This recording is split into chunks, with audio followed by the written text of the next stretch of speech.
ఒక చిన్న డైలాగ్ అండి యాక్చువల్గా.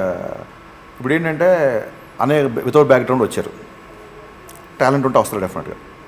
మీరు ఒక ఫ్యామిలీ నుంచి వచ్చారు, అలా అని చెప్పి అన్ని ఫ్యామిలీ నుంచి అందరూ వచ్చి సక్సెస్ అవ్వాలి. డెఫినెట్గా టాలెంట్ నిలబడతారు ఇక్కడ. అంటే ప్లాట్ఫామ్ ఈజీ అవుతుంది, ప్లాట్ఫామ్ ఈజీ అవుతుంది, లాంచింగ్ ఈజీ అవుతుంది తప్ప తర్వాత ఉండదు. మీకు ఎలా అనిపిస్తుంటుంది అంటే బికాస్ ఆఫ్ అంటే ఫ్యామిలీ నుంచి రావడం వల్ల అడ్వాంటేజ్ ఏంటంటే డిసడ్వాంటేజ్ కూడా అన్నీ ఉంటాయి. You have to carry legacy, తాతగారు లెగసీ క్యారీ చేయాలి, మావయ్య లెగసీ క్యారీ చేయాలి ఉంటాయి కదా. అరే ఫ్యామిలీ మూలంగా కాదరా, ఫ్యామిలీ నాకు ఎంట్రీ వచ్చింది, బట్ నాకంటే ఇంట్రెస్ట్ ఉంది. ఇప్పుడు you made lot of love stories, so వేరే ప్రామిసింగ్ హీరో అలవైకుంఠపురంలో చేశారు, చాలా బాగా చేశారు. ఇలాంటప్పుడు నా టాలెంట్ని కేవలం నెపోటిజం అనే దాంతో కప్పేస్తున్నారనే ఫీలింగ్ మీకు వచ్చిందా? అట్లా కాదు కానీ బట్ ఆడియన్స్కి ఉండొచ్చు, కంపారిజన్స్ ఉండొచ్చు, అది ఉండొచ్చు.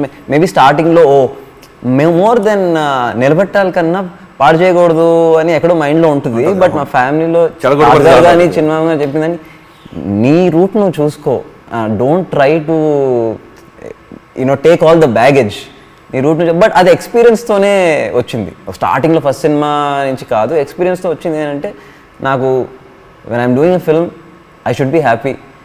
ఎండ్ రిజల్ట్ గురించి ఎక్కువ ఆలోచించకుండా జర్నీ ఎంజాయ్ చేయాలి. Definitely people are going to say I cannot satisfy everyone. ప్రతి సినిమాతో నేను సాటిస్ఫై చేయలేను. సో ఎందుకు సోలోగా ఒక సినిమా చేస్తే ఒక సినిమా ఆడొచ్చు, ఒకటి ఆడకపోవచ్చు. నేను ఇంకో సినిమాలో ఇప్పుడు సోలో సినిమా చేయొచ్చు, లేకపోతే అలవైకుంఠం చేయొచ్చు, బోలాశంకర్లు చేయొచ్చు. అంటే సోలో సినిమాలు మానేస్తావా అని అనొచ్చు, మధ్యలో ఒక సినిమా రావచ్చు. So I cannot time everything accordingly, I cannot satisfy everything. నాకు తెలిసింది నేను వర్క్ ఎంజాయ్ చేయాలి. నేను ఈ సినిమా చాలా చాలా ఎంజాయ్ చేశాను, ఐఎమ్ హ్యాపీ.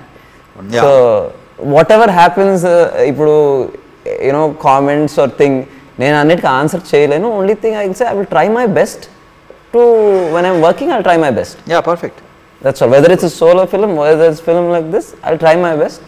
అండ్ ఇంతకుముందు అంత మెచ్యూరిటీ ఉండేది కాదు.